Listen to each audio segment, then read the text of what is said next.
notáveis, sejam bem-vindos a mais um Notável Cast. E hoje eu estou com a professora Jennifer Suassuna. Vou apresentar ela primeiro aqui para vocês. Ela fez mestrado e doutorado, além de ser professora de educação física, né? Todos na área da educação física, trabalhando com diabéticos, hipertensos, mais na populações especiais ali, idosos. E hoje trabalha muito e, inclusive, escreve no Instagram dela muito sobre controle de movimento, avaliação física e aplicação prática sobre princípios da funcionalidade.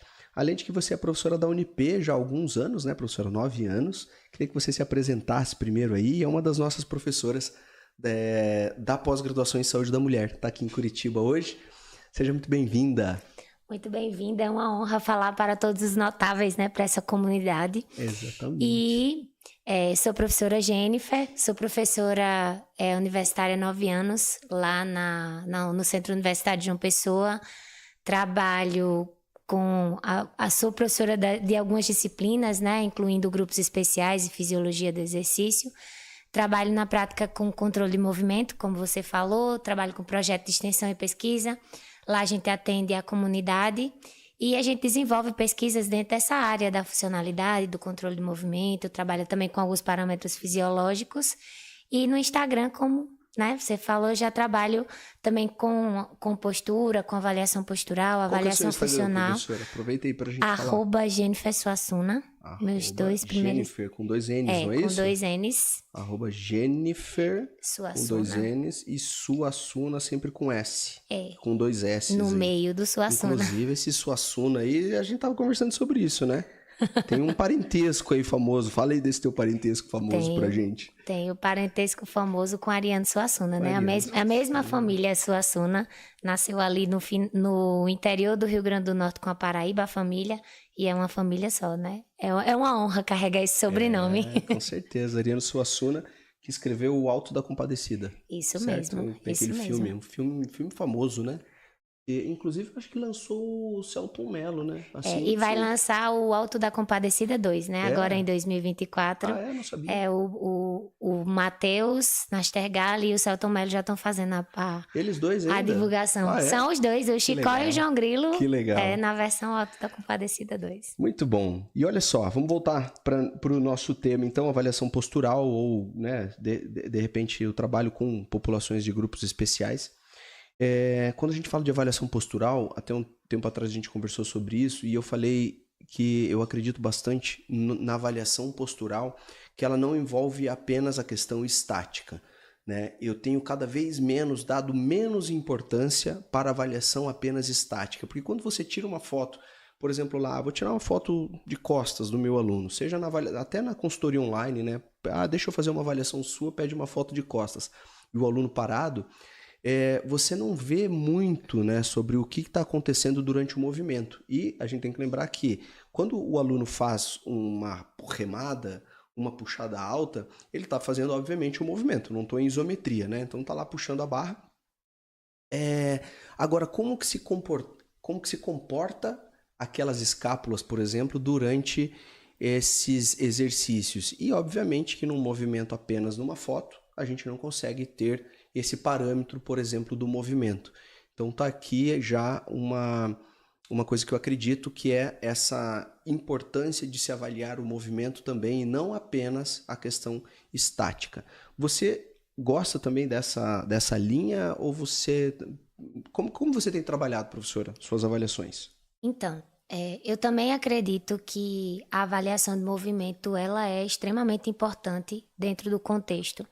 Muito embora, por exemplo, você deu o exemplo das escápulas. Às vezes, dependendo do grau do indivíduo, de olhômetro mesmo, né, de padrão de identificação, ele olha a escápula parcialmente padrão, anatômica. Mas quando você vai analisar minuciosamente, por exemplo, você vê que você olha ele de frente e a clavícula dele está horizontal.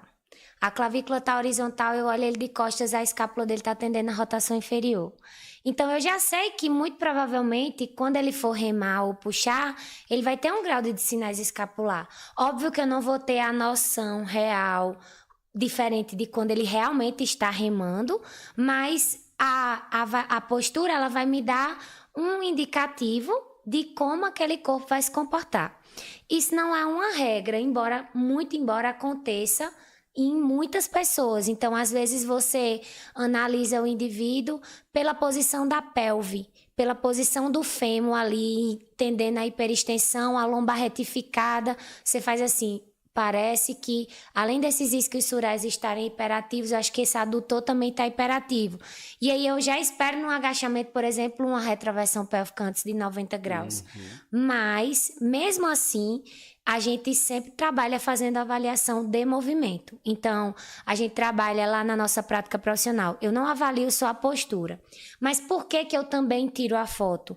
Para mostrar para o aluno que o alinhamento dele no plano frontal, no plano sagital, antes ele estava com os ombros desnivelados, agora não está mais. Então, eu uso a estratégia da foto como uma ferramenta até de devolutiva para mostrar, teu joelho parou de sentir dor. Porque, olha só, tá vendo? Teu joelho estava hiperestendido, agora ele já está tendendo a neutro. Então, eu uso muito mais como uma prova social de melhora de alinhamento do que apenas exclusivamente como a única estratégia observacional.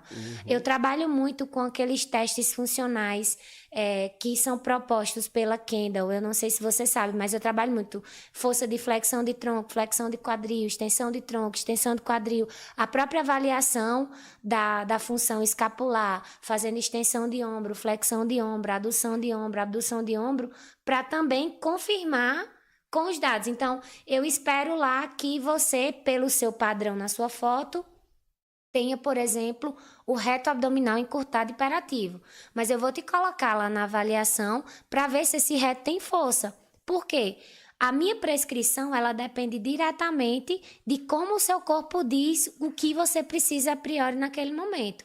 Então, eu faço a prescrição agregando as duas coisas, mas eu uso muito mais a postura como prova, porque eu também concordo que o corpo no movimento, muitas vezes você tem um bug neural, você tem um retardo neural e você só vai conseguir enxergar piamente quando você identifica o padrão como um todo. Legal, tanto estático quanto de movimento, Exato, né? Exato. E quando você sugeriu ali o livro, é o livro Músculos, Provas e Funções? Isso, da de Flores Kendall. Isso. Ok, já fica uma indicação aí para todos vocês. E com essa conversa a gente consegue também orientar bem o personal. Eu falo que um grande diferencial hoje que ele pode ter na consultoria online, bom, primeiro é não chamar de consultoria online, falo isso para todos os personal trainers, consultoria online todo mundo faz, então você precisa ter um método, né, uma forma de atendimento com o seu nome, com o seu método específico.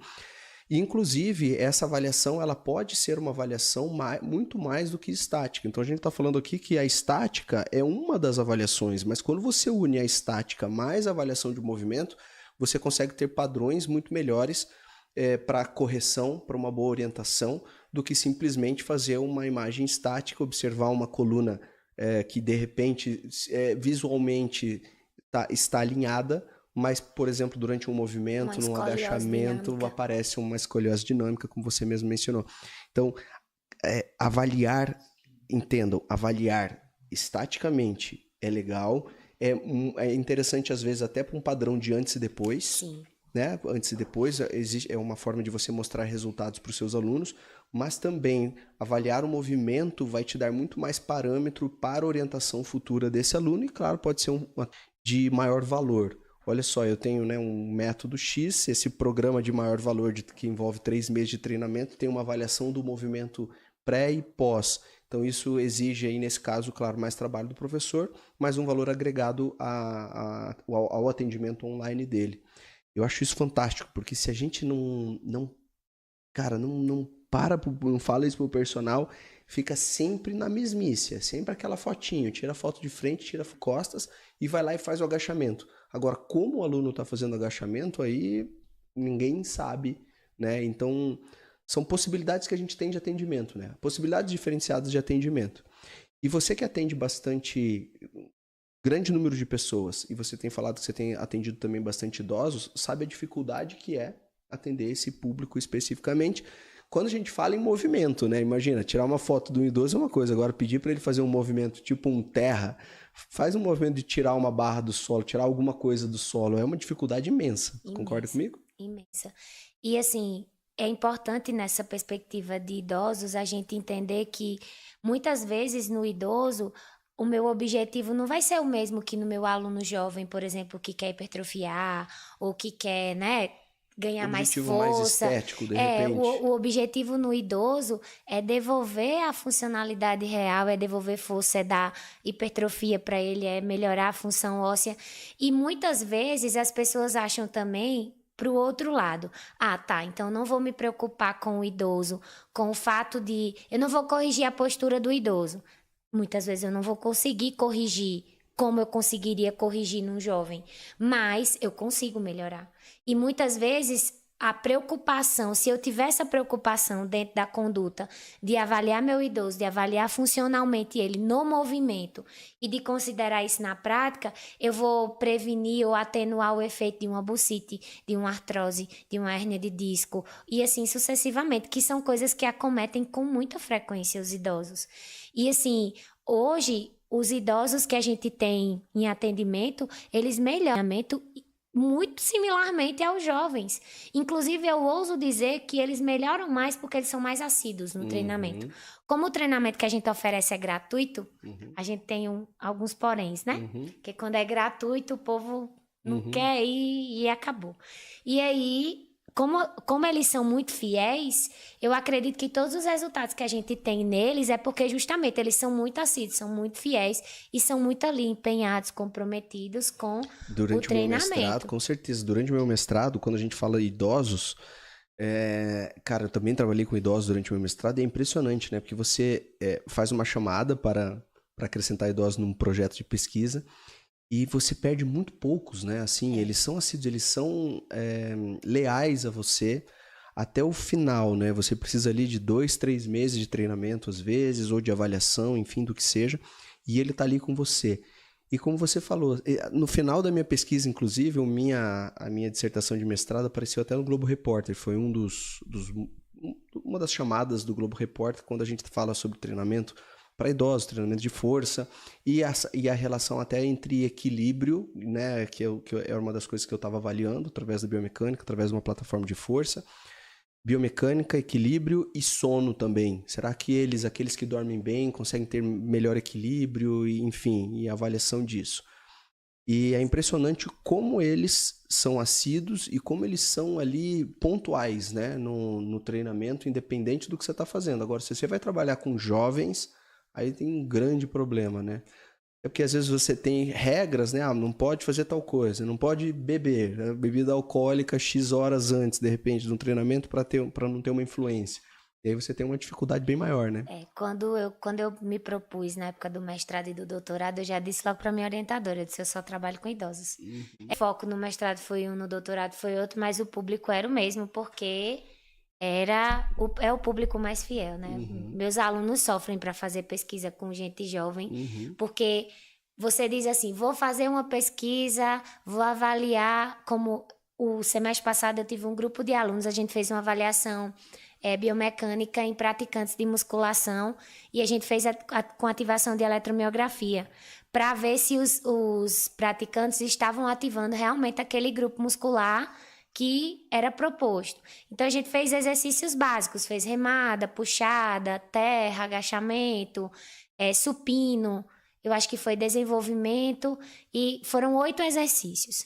E aí, a gente colocou a eletromiografia e eram todos praticantes mais ou menos na mesma perspectiva. Quantos canais vocês usavam? Quantos eletrodos em cada exercício? A gente fazia em cada exercício 2 vezes.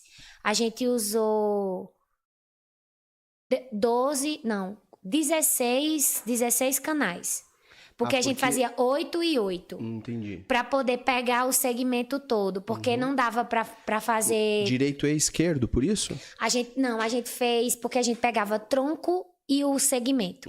Então, por exemplo, quando a gente avaliou remada, a gente não avaliava só romboide, trapézio, serrátil, grande dorsal. A gente também avaliava eretor da espinha, a gente também avaliava core, entendeu? Para poder ver o quanto ele tinha quantos por cento ele tinha de estabilização e quantos por cento ele tinha de ativação muscular. E o que a gente viu foi que, no resultado, os jovens deram muito trabalho para poder terminar a pesquisa, mas o que a gente concluiu é que a maioria não ativa os músculos principais que deveriam ativar. E a gente Por fez exemplo, uma... dá um exemplo pra gente, numa remada Por exemplo, ou numa remada, ele ativava muito mais bíceps, trapézio superior, do que os escapulotorácicos e o grande dorsal. Que é um padrão bastante comum, né? Quando a gente fala Exato. de remada, é essa remada mais com o cotovelo flexionado e com o ombro subindo em direção à Exato, orelha, né? Esse exato. padrão de remada, principalmente nas últimas repetições. Por isso, aí que tá a importância do personal de mostrar esse movimento que chega a ser compensatório a esse exagero de sobrecarga em trapézio superior, por exemplo. Né? Então, um exagero de sobrecarga em trapézio superior, pouca sobrecarga ou, né, pouca ativação de trapézio medial inferior para melhorar uma postura, por exemplo. Aí, obviamente, né, pensa que seu trapézio superior, que tanto eleva suas escápulas quanto roda elas superiormente, essas escápulas mais perto do ombro é exatamente o que a gente não quer na grande maior parte das pessoas, né? E isso tem uma relação muito intrínseca com o padrão postural. Então, você pega o cara que tem hipercifose torácica. Ele é um cara típico que vai remar nessa perspectiva. Mais ainda. Óbvio, não é a causa única, né? Existem outros fatores. A gente considera que o trapézio médio inferior, o romboide, o serrátil são músculos fásicos. Já o grande dorsal, por exemplo, o peitoral são músculos tônicos. Então, eles são músculos muito mais suscetíveis, o trapézio superior, de receber impulso nervoso do que os outros. E se eu não tiver a preocupação de ter a noção de minimamente perguntar, eu falo isso em sala de aula direto. Você pergunta pro teu aluno. Você tá fazendo uma remada, o teu aluno, tu tá lá de personal trainer, você tá sentindo aonde? Às vezes o personal ainda diz assim, você tá sentindo o glúteo? Quem vai responder que não? Às vezes a pessoa nem sabe onde é o glúteo. Sei lá, um idoso, ele nem sabe onde é o glúteo. Eu faço o quê? Meus alunos, eu chamo de usuários, mas é o pessoal que usa o projeto de extensão, a comunidade. Eles estão lá fazendo uma remada. Vocês estão sentindo aonde? Aponta com o dedo. Com o dedo. Aí ele tá lá, aponta pro bíceps. Eu já sei que tem um padrão alterado ali, uma ativação alterada. Então, se eu não tiver também minimamente essa preocupação de entender, ele tá assim. Beleza. Ele rema, aí diz pra mim que sente isso. E aí, o que é que eu vou fazer na minha conduta profissional? Será que isso é só cognitivo? Porque isso é uma preocupação que eu tenho paulatinamente. Muitas pessoas acham que essa questão postural é apenas porque você não entendeu. E todo mundo quer corrigir um joelho valgo no agachamento, uma retroversão pélvica com comando verbal. E às vezes não é só com comando verbal. Se você não sabe dominar ali uma técnica de ativação e desativação de determinados músculos, você nunca vai conseguir chegar no objetivo que você quer. Então, essa perspectiva da remada, a gente analisou em percentuais. Então, a gente fez ali uma proporção dos que seriam motores primários, dos sinergistas, que a gente esperaria, né, que tivesse maior geração de impulso nervoso, e dos que não seriam, dos que seriam secundários, por exemplo. E muitas vezes a gente viu a ativação de peitoral maior do que a do romboide. Como é que pode? Você está fazendo uma remada. Você está puxando mais o seu ombro para frente do que fechando a escápula. Entendeu? E aí, isso em gente treinada. Imagina no destreinado, Imagina, né? aquele que não tem consciência do no movimento. No idoso. Que nunca fez exercício físico na vida, né? E eu acho que eu gosto muito de levar uma, mas eu preciso das outras para poder fechar o meu quebra-cabeça. E eu gosto de chamar tudo isso de avaliação funcional, porque eu considero o panorama geral. Para eu entender, opa, ali está alterado, então ali eu vou precisar intervir, porque quando eu intervir nesse desequilíbrio, eu vou gerar uma melhor harmonia. Então, meu aluno ele vai melhorar a postura, não é porque eu estou mandando você fechar a tua escápula, é porque eu estou devolvendo a ativação muscular para o grupo muscular que deveria estar ativo, né? Com deveria certeza. estar acordado. Um aluno idoso que eu tive, ele tinha um padrão, normalmente, né, um padrão hipercifótico é mais comum, né, um desgaste da coluna, uma artrose da coluna, e um padrão um pouco mais hipercifótico de alunos com mais idade, e esse aluno ele tinha uma dor no ombro também. E o padrão a melhor ferramenta que eu utilizei para que ele melhorasse essa dor no ombro dele foi mobilizar muito a coluna dele antes, tentar ganhar minimamente, até porque já era um padrão, obviamente, já estruturado, né? Você não consegue voltar a ser uma coluna com 18 anos, né? Exato. Mas você consegue fazer um padrão de mobilização, tentava estender ao máximo essa coluna dele para trabalhar remadas puxadas. Eu percebi exatamente isso, que o padrão e a dor no ombro dele melhorou a partir do momento que eu cuidei assim, mas muito. O foco era muito grande no início do treino, trabalhar essa coluna, mobilizar ela o suficiente no dia de treino de membros superiores, para que quando ele levantasse o braço para fazer uma puxada alta ou até mesmo uma remada horizontal, que ele conseguisse mobilizar um pouco mais o ombro dele e não ficasse nesse padrão hipercifótico, né? Lembrando que um dos grandes problemas da hipercifose é exatamente esse, né? Essa escápula mais protraída, de repente um pouquinho inclinada, numa antiversão, né? Nesse caso seria uma antiversão da escápula, e uma restrição da movimentação glenomeral do ombro. E aí, muitas vezes, uma sobrecarga de supraespinhal, né? Perfeito. Aí é o conjunto completo para dor no ombro. É o combo do impacto no ombro. É o combo do impacto. Pega um supraespinhal ali, um tendão do supraespinhal, já era. É o combo do impacto. E muitas vezes a pessoa também não consegue enxergar nessa perspectiva, porque, por exemplo, eu já escuto muito. Eu não trabalho com postura. E é mesmo. Então quer dizer que essa pessoa não fica em pé, ela não senta, não levanta, porque parece que você tem que agregar aquele nome. Por exemplo, você mobilizar a coluna, tracionar uma coluna de uma pessoa que você sabe que tem hipercifose e minimamente estender ali, colocar numa condição até de melhor descompressão dos discos e tudo mais, você está trabalhando postura. Não necessariamente você precisa usar esse nome para isso. E aí, quando a gente entende que eu posso trabalhar isso tanto de uma forma preventiva quanto de uma forma curativa, é mais uma ferramenta que eu tenho. Até eu gosto desse exemplo. Você pega um fisiculturista.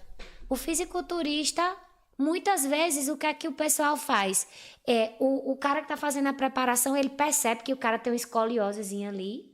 Aí ele bota o cara numa pose para poder tentar minimizar aquilo, porque se for enxergada aquela assimetria, ele perde. Perde ponto. Então, se nem o cara da hipertrofia máxima, master, né, que é o fisiculturismo, ele vai ter uma assimetria, por que eu vou ter uma assimetria?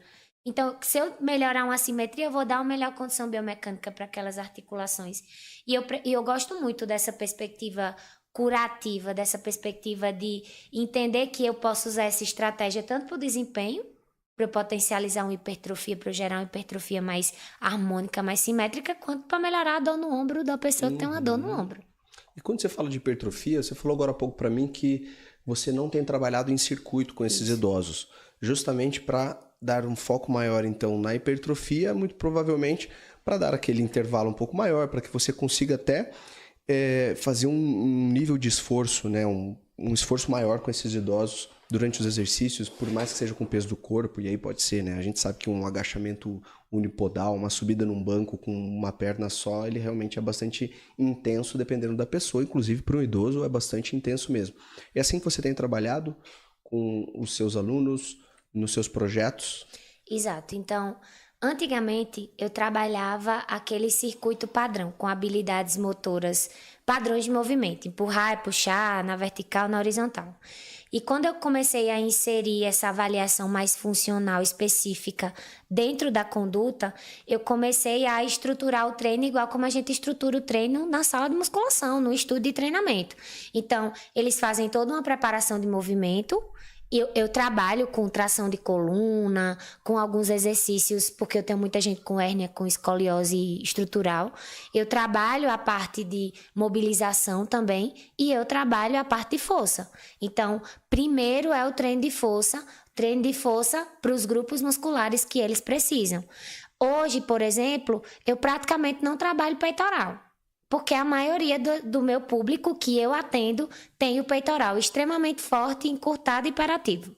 E aí, eu não vejo sentido em continuar perpetuando isso. O que é que eles têm muito volume no sentido de impulso nervoso? Escápulos torácicos. Eu trabalho muito ativação de serrátil, muita ativação de romboide, muita remada, que é o que eu consigo fazer, porque como eu não tenho máquina, a gente trabalha com barra, com halter, que é o que a gente tem em quantidade para trabalhar com 30 pessoas ao mesmo tempo. E a gente trabalha primeiro força, usando inclusive métodos de treinamento. Às vezes para progredir a gente bota um rest pause, tem treino que a gente faz drop, aumenta a quantidade de repetições para aumentar o tempo de estímulo. E aí, depois, no final, eles fazem o aeróbio. E a gente divide o treino deles nessas frentes de necessidade. Então, tipo assim, um treino mais de inferiores, um treino mais de glúteo, que é uma coisa que eles têm muito fraca. Eles têm um treino só de glúteo. Máximo, médio e muito glúteo, muita ativação de glúteo. Eu tenho a seguinte frase aqui: glúteo forte, coluna estável, joelho saudável. Exatamente, joelho saudável. Então, E tornozelo também. Glúteo, é verdade. Glúteo realmente é um músculo que ele não é só estético, né? Quando a gente fala da pós-graduação em saúde da mulher e fala de glúteo, a gente tá pensando muitas vezes nesse músculo como um músculo bastante estético, e sim, compreendo, mas como um músculo extremamente funcional. Pensando em coluna, pensando em joelho, pensando em tornozelo, enfim, essa estrutura ela é fundamental para o dia a dia, a movimentação do dia a dia, funcionalidade, quanto para uma boa postura, né? O que eu percebo em relação ao treinamento de força para idosos, até por muito tempo, como eu treinei idosos também, a minha maior dificuldade era exatamente essa, era como chegar próximo a um esforço, pelo menos submáximo ou máximo com eles. Porque às vezes você entrega 2 quilinhos ali na mão, ela faz ali, de repente, uma idosa faz 8 repetições e fala que está esgotada. Só que ela só fala que está esgotada, mas você fala, faz mais algumas aí para eu ver até onde você faz, e ela faz 65 repetições com aqueles 2 quilos. Como é que vocês incentivam esses idosos a chegarem próximo a um esforço que a gente sabe que precisa de um nível de esforço para chegar à hipertrofia? É uma mistura de imposição com briga, porque alguns realmente são muito resistentes. A gente, infelizmente, cabe até um parênteses, né? Às vezes a gente escuta até aquela frase, mas minha médica disse que eu só podia pegar até 6 quilos. Aí eu disse, sua médica fez uma dinamometria com a senhora, foi? Aí ela disse, o que é isso, minha filha? Às vezes eu falo brincando, né? Mas, assim, graças a... Acho que todo o contexto elas respeitam a mim bastante, porque eu tenho mais idosas do que idosos, né? Mas tenho ambos os sexos. O que eu faço é um trabalho muito forte de conscientização. Muitos deles têm netos, então eu falo para eles, é o seu neto que você vai colocar no braço. Então, quanto é que sua neta pesa? Eu tenho uma idosa que ela é muito engraçada, baixinha, pequenininha, e ela é a que mais reclama. Você entrega um halter a ela para ela fazer agachamento taça. De 4 quilos, ela diz que é muito pesado. E vira e mexe, ela falta, porque ela fica com a neta, quando a filha dela precisa. E a neta dela já deve pesar uns 15, 16 quilos. Aí eu disse, a senhora coloca a sua neta no braço? Aí ela, coloco, né, minha filha? Eu não tenho que dar banho nela. Eu digo, tá. Pois é esse halter aqui que a senhora vai usar a partir de hoje. Aí ela, mas esse é muito pesado. Eu digo, é o peso da sua neta. Então, eu trabalho muito nessa perspectiva também. E aí, como é que a gente faz? A gente tem uma planilha que a gente tenta minimamente acompanhar a carga. E aí, eu tenho um grupo grande de extensionistas que trabalham e eles vão fazendo esse controle. Então, se já tá 1 mês, 2 meses, aí eles começam a tentar progredir, vamos trocar o halter de 8 pelo de 10 para ver como é que fica. E aí eles vão muito também no limite. Às vezes tá com dor, a gente volta para trás, aí vai para frente de novo, volta para trás de novo. Mas é muito no trabalho de conscientização. Às vezes eu tenho que levantar a voz e dizer, esse peso acabou, mas só com os idosos. As pessoas os adultos, os jovens, eles são mais tranquilos nessa perspectiva. Os idosos... eles já percebem o resultado maior, né? O resultado acontece quando você faz esse esforço, né? E o idoso, muitas vezes, ele tá lá mais para socializar do que para fazer o esforço. Exatamente isso que eu ia falar. E esse é um problema. Isso que eu ia problema pro treinamento, mas um lado positivo pro lado social deles, né? Que é importante também. Muitas vezes ficam sozinhos em casa, não tem com quem conversar e tudo mais. Então, pelo lado social é bom, mas pelo lado do esforço físico, que a gente sabe que é necessário um bom esforço para que você, né? Um nível de esforço para que você gere um estímulo hipertrófico, fora a alimentação, né? A gente tá falando apenas do estímulo aqui, do exercício físico. Mas, por um lado, eu entendo que eles estão lá também para socializar, para conversar, tem esse lado. Mas assim, depois que a gente mudou a forma de estruturação do treino para esse novo formato, e a gente começou a trabalhar muito no componente de sobrecarga e em aumentar mesmo a carga do terra, que muitos não queriam levantar o peso e tudo mais, eles mesmos já têm percebido melhora. Por exemplo, eu tinha idosos que não sentavam, levantavam do chão.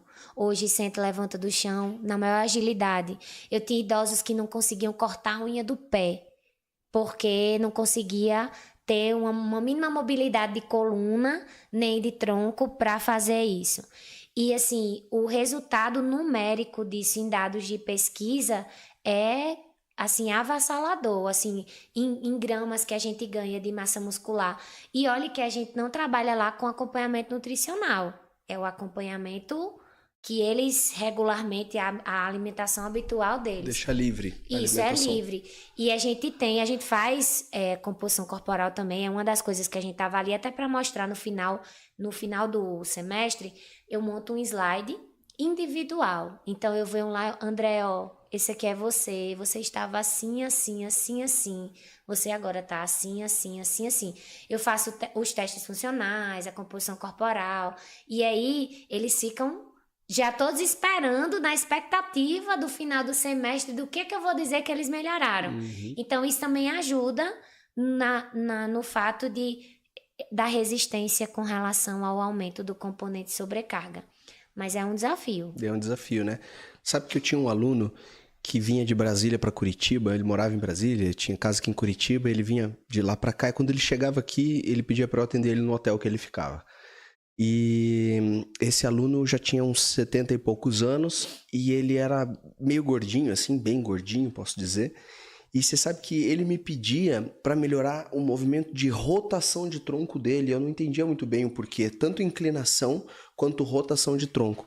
E ele me pediu por várias vezes isso, e eu não entendia muito bem exatamente o que ele estava buscando com aquela movimentação, mas ele me pedia. Pra E eu sempre fui. Não entendi. Eu ia dizer, pra dançar. Para dançar, pode ser também, mas olha só, é mais interessante essa história. E hoje em dia, quando eu falo até para treinar idosos, treinar essa rotação como uma coisa, como um movimento que mantém esse idoso independente. Sabe por quê?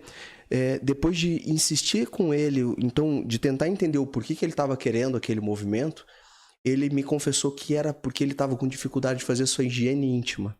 Caramba! Então ele não conseguia, porque ele era obviamente meio gordinho, né? Então a gente tem que entender isso. O braço dele não alcançava a região íntima dele para ele fazer a sua higiene. E aí ele queria o quê? Então essa mobilidade de inclinação lateral do tronco, de rotação com inclinação lateral, para que ele alcançasse, então, no banheiro, essas partes, como eu tô falando. E isso é uma das coisas que mais... É um dos movimentos que mais são importantes para o idoso, se a gente for pensar, porque isso faz com que ele seja dependente ou independente. Se ele não tem equilíbrio, força, flexibilidade, mobilidade suficiente para fazer a sua própria higiene, ele vai precisar de um cuidador. Então, olha a importância de você trabalhar esses movimentos de rotação, inclinação lateral do tronco com os seus idosos, para gerar independência para ele por longos anos, né? Para evitar essa dependência de outras pessoas. Sabe, é uma coisa que a gente inseriu no programa de treinamento. Não é uma mobilidade dinâmica, é estática, né? A gente começou a inserir, eu comecei a fazer a avaliação da concavidade da escoliose deles. E aí a gente trabalha com isostretching, né? No dia do treino de core, eu passo alguns exercícios antes de rotação antirrotacionais, na verdade, né? Que é alongamento com isometria. E a gente começou a perceber que o equilíbrio dinâmico deles começou a melhorar. E no teste de agilidade, aquele teste do 2,44 metros que você levanta, dá a volta. Por quê? A maioria deles tinha a cabeça anteriorizada e o tronco girado. Então, se você está nessa condição, a coluna rígida nessa perspectiva você não vai conseguir girar da mesma forma para, por exemplo, higiene íntima, como você estava abordando, que foi o caso dele. E o que a gente percebeu é que quando a gente soltou mais a coluna e trouxe ela mais para o eixo, a mobilidade da coluna ganhou, sem especificamente só o exercício de mobilidade torácica, por exemplo, de mobilidade da coluna. Uhum. É um outro ponto que também me trouxe uma outra perspectiva de abertura de possibilidades, porque antes eu só enxergava possibilidade de movimentação em exercícios específicos de mobilidade. E hoje eu percebo que algumas mobilidades não necessariamente são a causa-chave. Às vezes, por exemplo, o encurtamento muscular faz você perder uma mobilidade. Se você devolver o comprimento ideal daquele músculo, você recupera aquela mobilidade sem necessariamente ser só a mobilidade. Mas a gente trabalha muito fortalecimento de rotadores também de tronco. E esse projeto que você tem com os idosos, ele tem quanto tempo já? Ele tem 7 anos. E você vem avaliando, assim, sei lá, mensalmente, semestralmente, esses idosos? Quando a gente começou a fazer avaliação mensal, que a gente começou em perspectiva de pesquisa. Os meninos... É um campo muito forte de trabalho de conclusão de curso. Uhum. Então, a gente não tem só idosos, embora os idosos eles sejam majoritários. Hoje, eu acredito que este semestre eu devo ter aí na casa de umas 60 pessoas. Dessas 60 pessoas, quase 40 são idosos, o resto eu tenho gerações. Eu tenho uma neta que tem 16 anos, ela faz o treino na mesma turma que a mãe dela e os avós dela. Eles treinam todos juntos no mesmo horário, sendo que é individualizado para cada um. Só que meu público maior são idosos, né? Eles são os mais fiéis. A gente começou avaliando mensalmente, depois a gente começou a aumentar a perspectiva, e aí, quando foi em 2018, 2019, a gente fez um ano de intervenção sem parar com eles, pré e pós. Aí veio a pandemia. Aí a gente parou, aí voltou semestralmente lá em 2021. O ano passado a gente fez em 2 blocos e esse ano a gente retomou. Eu tô com eles sem parar. E vocês chegaram a avaliar no retorno da pandemia novamente eles a perda, né? A perda, exatamente? Houve grande perda? Muita perda. Assim, regressão. Com 6 meses de totalmente parado, a gente teve regressão em quase todas as capacidades funcionais básicas. Muita perda de força, até sarcopenia mesmo. Muitos deles perderam quilos de massa magra e ganharam quilos de gordura. E aí a gente teve uma perda bem exponencial. Só que o que a gente percebeu, que quando a gente devolveu o treinamento, eles começaram a responder de novo, né? Assim, na mesma perspectiva. E aí foi bem bacana. Tem sido bem bacana. Eu fiz com eles na pandemia online. Manteve online. Um braço da minha pesquisa de doutorado é o efeito de 16 semanas de treinamento online. E avaliação? A gente fez todas as avaliações. No doutorado eu trabalho com 16 variáveis, que são as variáveis que a gente avalia neles. Da composição corporal a mapa. Capacidades funcionais, qualidade de vida, capacidade cognitiva, tudo. A gente avalia tudo. E na pandemia, a gente deu para eles um bastão, uma faixa elástica, um elástico com 2 puxadas que a gente fez com liga de soro, cano, essas coisas, porque tinha que ser em série, né? Era muito a quantidade. E na pandemia, treinando só com o peso do elástico, porque a gente não tinha carga, e umas garrafinhas com água que eles organizaram em casa, a gente teve melhora. Que legal. 6 meses de treinamento? 16 semanas, 4 meses. 4 meses. E você avaliou esse pré e pós? A avaliação era presencial? Presencial. E você avaliava todas as 16... normas da pandemia. Capotada. álcool, um momento... tudo. Foi um Ainda desafio. mais com esse público idoso, né? Que era o público mais afetado. E eu tinha que fazer a avaliação com eles individual. Eu tive que ter uma autorização para entrar no departamento lá na UFPB, porque eu fiz pelo doutorado, então eu fiz a avaliação lá no laboratório na UFPB. Era individual. Eu levava de um por vez para poder avaliar eles, para eles não terem contato com outras pessoas e tudo mais. E eu tô curioso aqui porque foi um momento que, infelizmente, tivemos muitas mortes. Como é que foi também isso aí? Porque com esse público idoso, a gente sabe que ele tem um risco a mais. Teve também dentro do seu... Na pesquisa, não, mas eu perdi um idoso pro Covid. É, porque a gente fala isso, né? Que aqueles mais ativos tinham menos risco, né? Isso. Eu perdi um idoso. A gente ainda não estava na pesquisa. Foi naqueles primeiros 6 meses ali de 2020. Ele adquiriu a Covid, e aí adquiriu a gravidade foi logo mais avançando. E aí, assim, curiosamente, não sei se também tem alguma relação, mas ele era o idoso mais teimoso. Ele bebia, tipo assim, ele era muito teimoso, ele gostava de farra, de não sei o quê. Às vezes ele faltava muito treino. E, curiosamente, acabou que fatalmente ele foi o que foi embora, né? Quando a gente olha para as pesquisas que mostram num panorama geral, né? Porque, claro, existem as individualidades, assim como teve, infelizmente, muitos jovens que treinavam fortes e que, né, aconteceu. A gente tem amigos que aconteceu, com quase todo mundo conhece alguém. Mas esse era o padrão mais comum, né? O padrão idoso, obesidade, hipertenso, diabético, comorbidades envolvidas. E é interessante você falar sobre isso, que se a grande maioria do seu público no seu projeto são idosos e estavam treinando já antes, é interessante, né? Que eles se mantiveram bem também durante essa época. E eu acho que muito, assim, uns 70% deles pegou Covid. Sendo que, assim, na forma mais branda, né? De forma mais amena. Eu acho que eu só tive um ou outro que agravou um pouquinho, ainda ficou internado, mas graças a Deus não precisou ser entubado.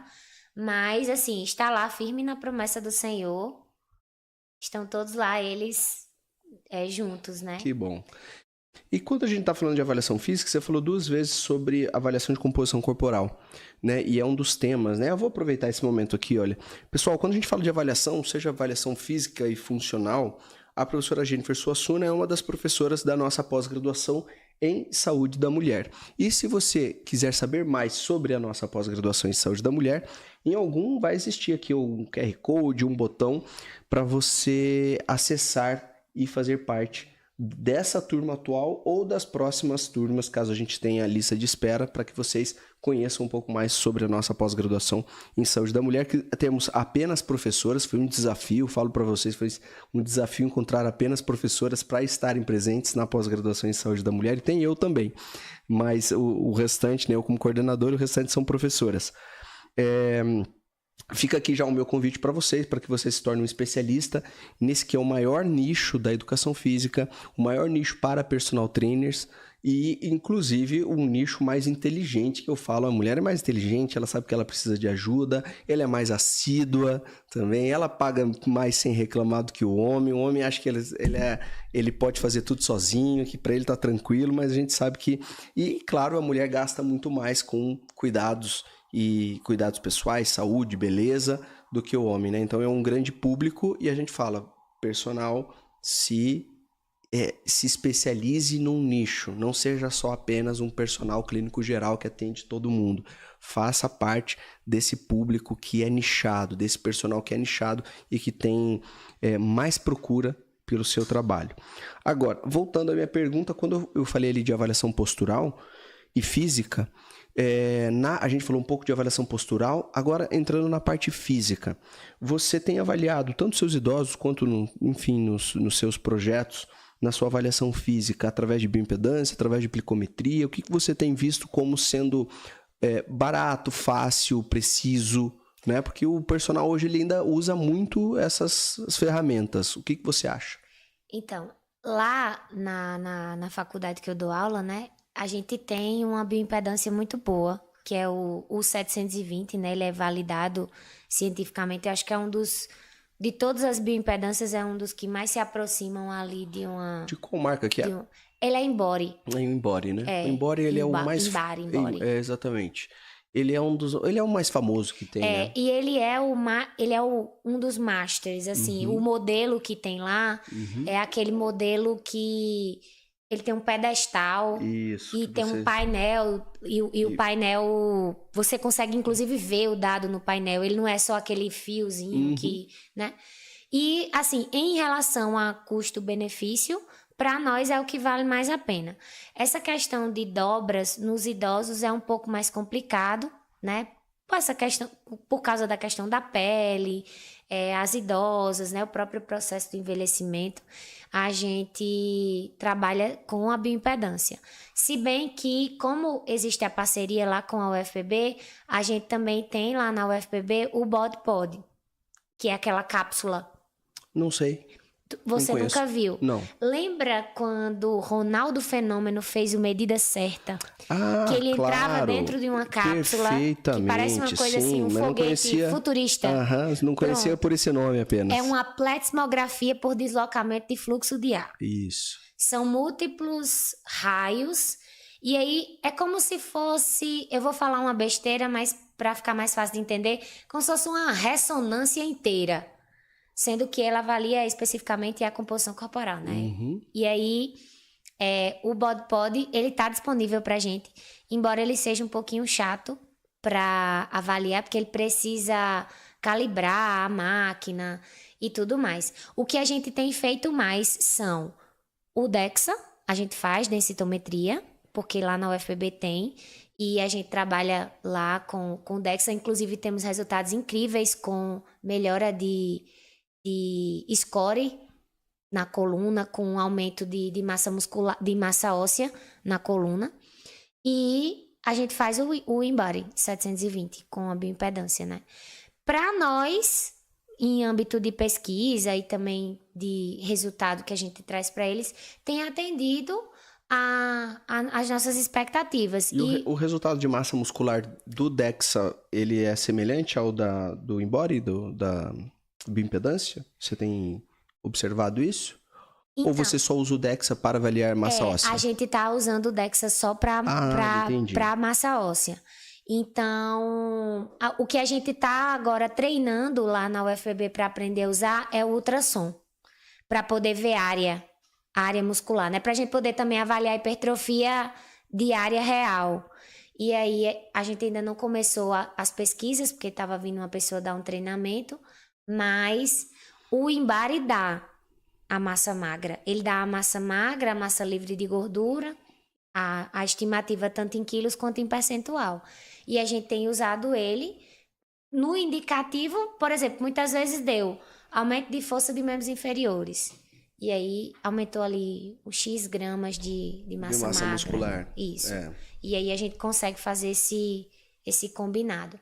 O InBody também dá a massa óssea, mas aí não é tão fiel quanto o DEXA, né? A gente certeza. Usa o DEXA é um padrão ouro, né? A gente usa o DEXA para ver essa questão de massa óssea. De massa óssea. Eu utilizei algumas vezes o DEXA avaliando tanto a massa óssea quanto a massa muscular, porque ele também dá o dado de massa muscular, né? Se você eu observar. Ainda não confrontei, porque eu confesso que eu tenho tantos dados dessa tese que eu ainda não cheguei nesse ponto, né? Primeiro eu trabalhei com os artigos do remoto, que foi os grupos que treinaram durante ali a pandemia, e agora eu estou começando a mexer nos dados do presencial, e então eu não cheguei ainda nesses dados de confronto direto, mas a gente vai dar uma analisada nos idosos especificamente, como é que é o qual foi a variável mais expressiva que teve melhora no grupo que treinou online? A que deu mais significativa, pressão arterial. Pressão arterial? Controle da pressão arterial. Como todos eram hipertensos, né? E na pandemia a gente considera aí estresse alto, ansiedade alta, né?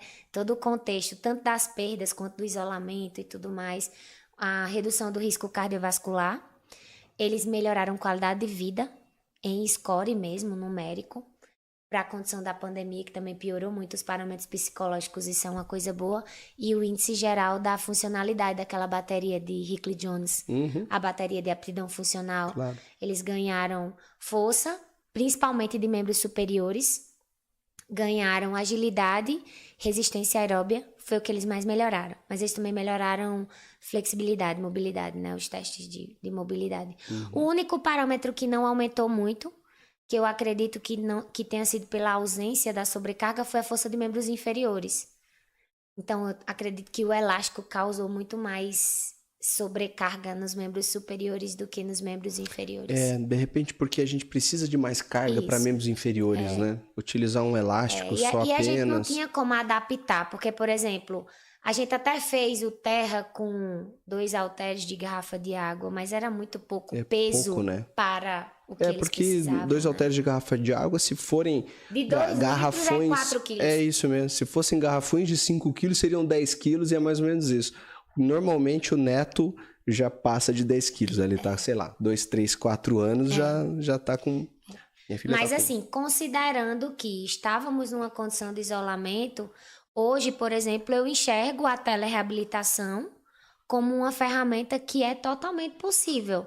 Então, antes a gente ficava só naquela, só treinamento presencial. Óbvio, meu grupo que treinou presencial, ele tem resultados violentamente expressivos. Eu não vou nem comparar. São maiores? Muito. Quem treina presencial... Muito. Olha isso, essa é uma notícia boa, hein? Muito. Quem treina presencial tem resultados mais expressivos do que quem treina online, pelo menos com idosos. Isso. E lembrando que no caso do meu treinamento online foi 1 para 1. Então eu ligava para o voluntário, era ao vivo. Não era um aplicativo. E nem em grupo. Ou ele treinava o treino, não, era individual. E aí a gente fazia o treino 1 para 1. Não era em grupo, era individual. Até porque idoso normalmente tem problema auditivo, é mais complicado para ele poder prestar atenção no celular. Então, se eu fosse ligar para 2 e a chamada de um tivesse ruim e eu fosse corrigir o outro, eu não ia conseguir atender o meu objetivo. E quanto tempo de treino era? 16 semanas eles treinaram. Não, de minutos por treino. Eles treinaram, a gente fez uma progressão, né? Porque eu fiz uma periodização que era assim, o primeiro mês a gente trabalhava mais a questão mobilidade e estabilidade, mais tônico postural. O segundo mês a gente trabalhava mais resistência, depois a gente trabalhava força, aí eu fui aumentando potência, agilidade e velocidade.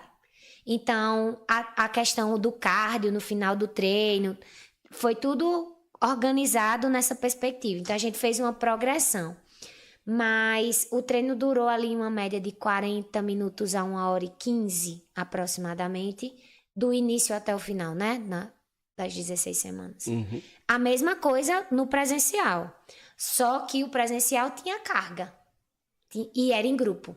Só que o treino era individualizado, né? Eles treinavam ao mesmo tempo, mas eu tinha carga, eu tenho barra, tenho peso, tenho anilha, tenho... Treino individualizado é prescrição individualizada e não atendimento individualizado. Isso mesmo, você exatamente.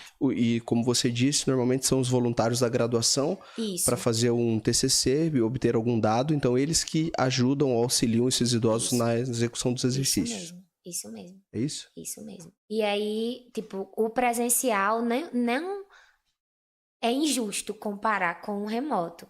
Sendo que, o que é que eu preciso considerar, por exemplo? Esse idoso tem como se deslocar?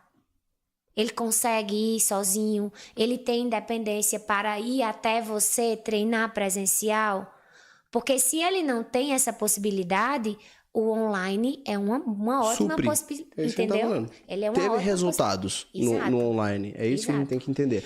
Até pelo preço, muitas vezes é exatamente isso. Além do deslocamento, o tempo, normalmente o online é mais barato. Então a gente tem que saber que é uma opção, que existe melhora e é uma opção. Mas o presencial, ele continua sendo...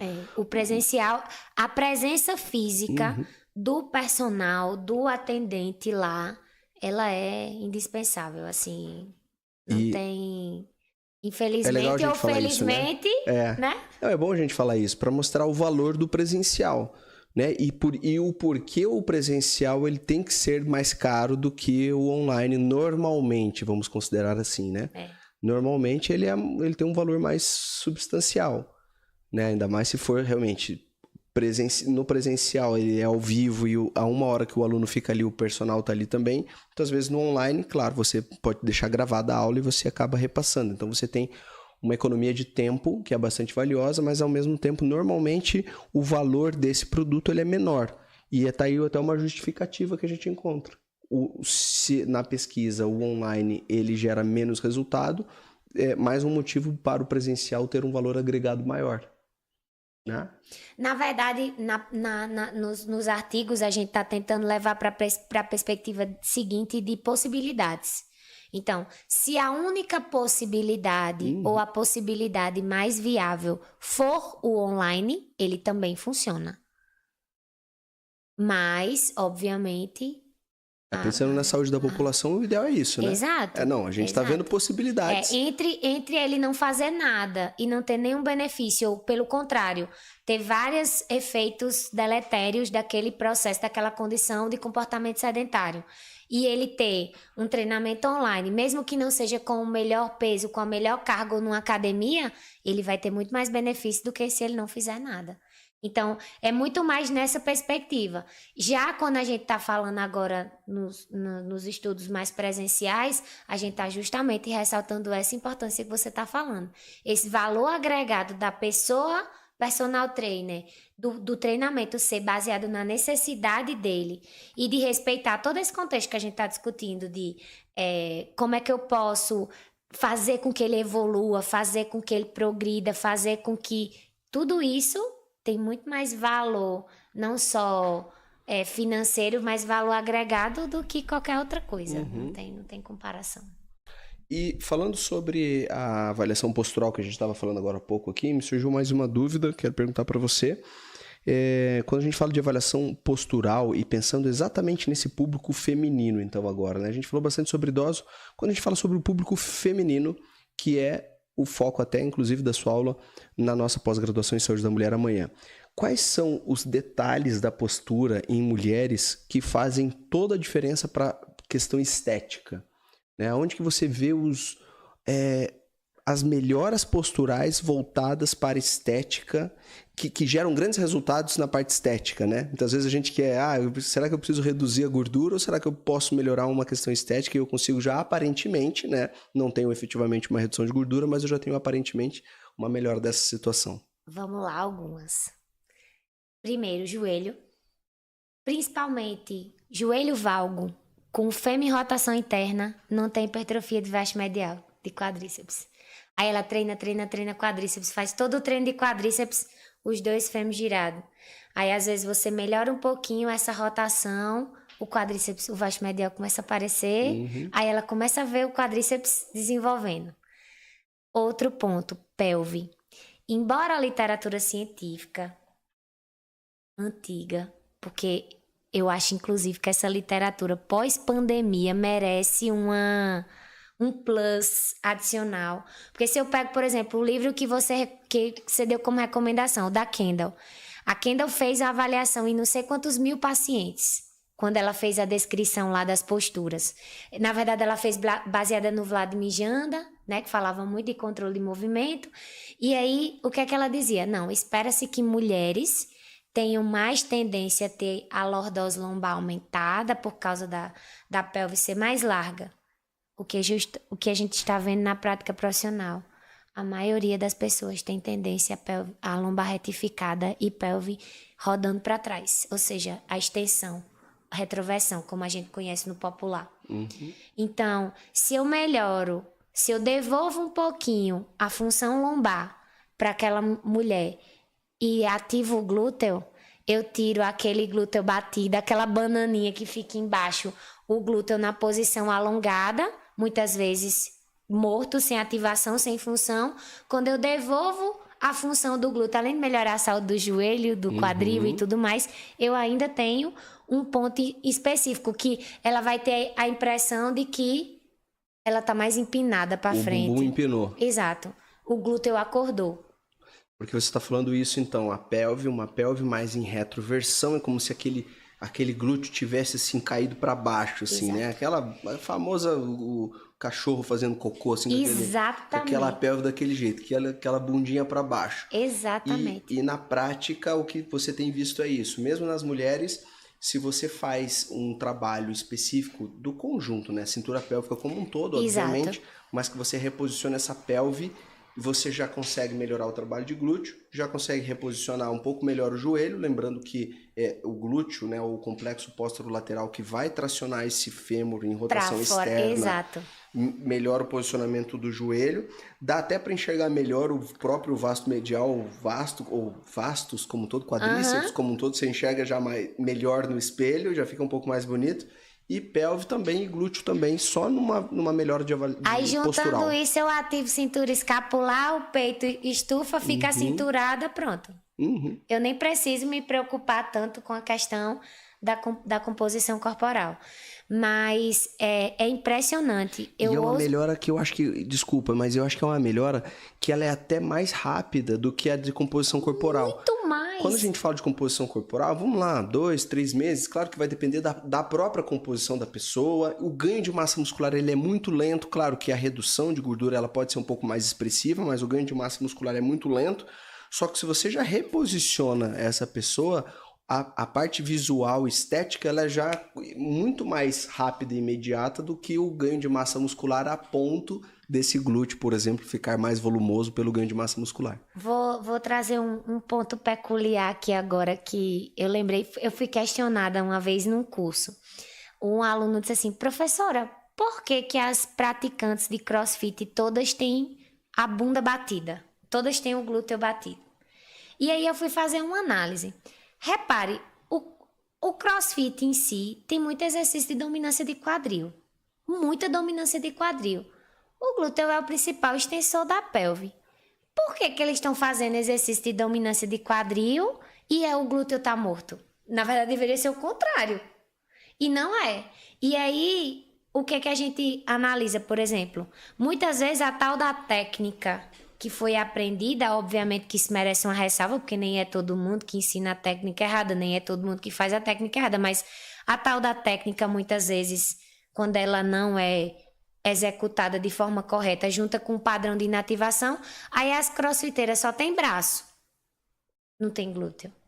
E aí você olha pro pessoal atrás, tá todo mundo com aquela postura relaxada, que fica com o celular assim, e a pelve do cachorro fazendo cocô, igual a você.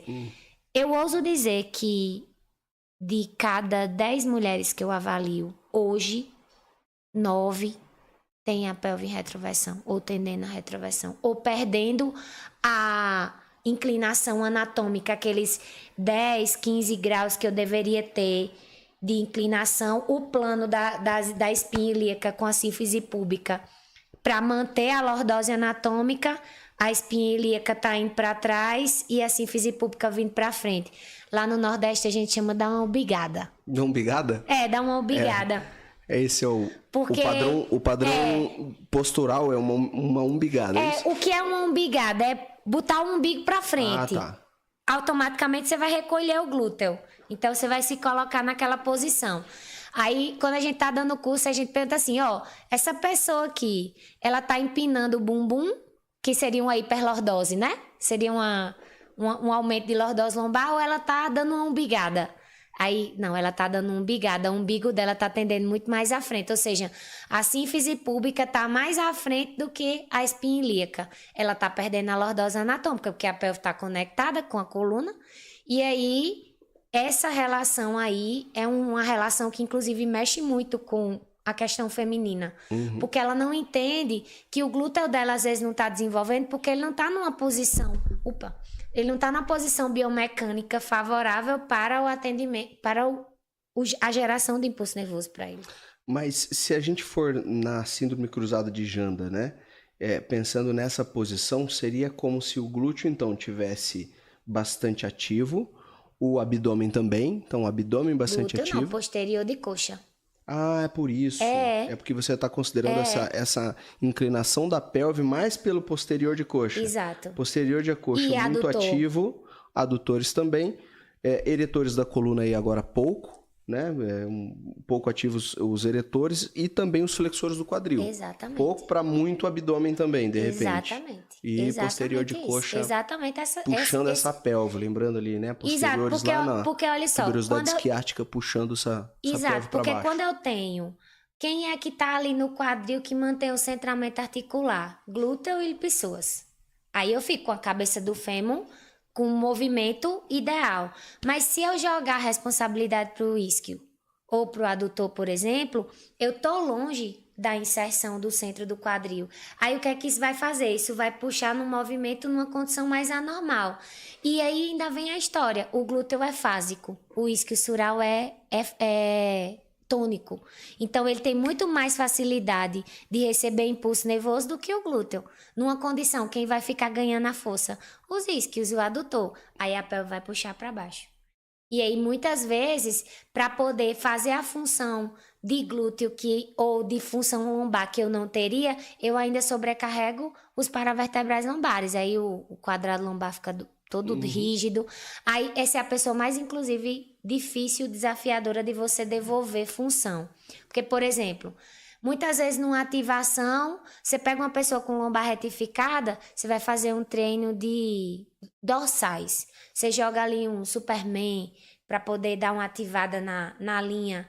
A pessoa sente dor na lombar. Ela tem retroversão, sente dor na lombar, tem lombar retificada. O paravertebral lombar dela tá rígido. Aí ela é uma pessoa que você tem que diminuir a ativação. Você não pode jogar a ativação, porque senão ela vai sentir dor na lombar. E aí essa pessoa ela é mais desafiadora de fazer. Mas é exatamente essa síndrome cruzada do Que Janda. legal. E você vai falar sobre isso amanhã na sua aula. Com toda certeza. Pronto, tá certo então. Então, quem quiser assistir essa aula amanhã, quem já está na nossa pós-graduação ou aqueles que não estão, fica aí o convite mais uma vez para conhecer a nossa pós-graduação em saúde da mulher, que nós falamos sobre emagrecimento, fisiologia hormonal e treinamento.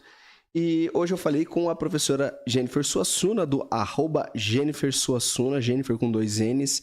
Professora, muito obrigado por ter vindo lá da Paraíba, inclusive do Nordeste, fazendo parte aqui do nosso podcast. É um prazer estar aqui com você. Muito obrigado mesmo. Queria que você desse suas palavras finais aqui para os notáveis. Na verdade, só agradecer essa comunidade notável, né? Essa comunidade mais expressiva aí do Brasil. É uma honra, é um prazer. Dá até um friozinho na barriga estar aqui dentro desse contexto que tem acrescentado tanto para a educação física. É uma honra poder somar aí nesse time e poder agregar valor não só acadêmico, mas valor rentável de trabalho para esses notáveis que vão aí ser mais diferenciados no mercado e que vão ganhar mais novas visões, novas perspectivas para o atendimento profissional. Que bom, feliz de estar apenas com bons profissionais ao nosso lado. Você sabe que a gente tem cada vez mais buscado bons profissionais e feliz de estar recebendo você aqui, assim como outros professores e professoras, nesse caso aí da nossa pós-graduação em saúde da mulher. E a gente percebe que a gente está no caminho, sabe? A nossa missão é entregar mais saúde para o Brasil através da formação de profissionais notáveis na área da saúde. A gente tem um pezinho, quando eu falo profissionais da área da saúde, a gente já tem um pezinho ali na educação física. A gente sabe que a gente está com essa comunidade cada vez mais forte. Hoje somos mais de 5.300 aqui só na nossa escola, na Personal Trainer Academy, que é a maior escola, né, formando personal trainers no Brasil. E eu acho que a gente está nesse caminho, né? Então, agradeço sua presença mais uma vez. A gente bateu um papo aqui sobre avaliações, tipos de avaliações, sobre grupos especiais, que inclusive, vou dar uma deixa aqui, é uma das nossas pós-graduações que em breve vai acontecer. Então, obrigado mais uma vez, professora. Obrigado aos notáveis que estão nos assistindo aqui no Notável Cast.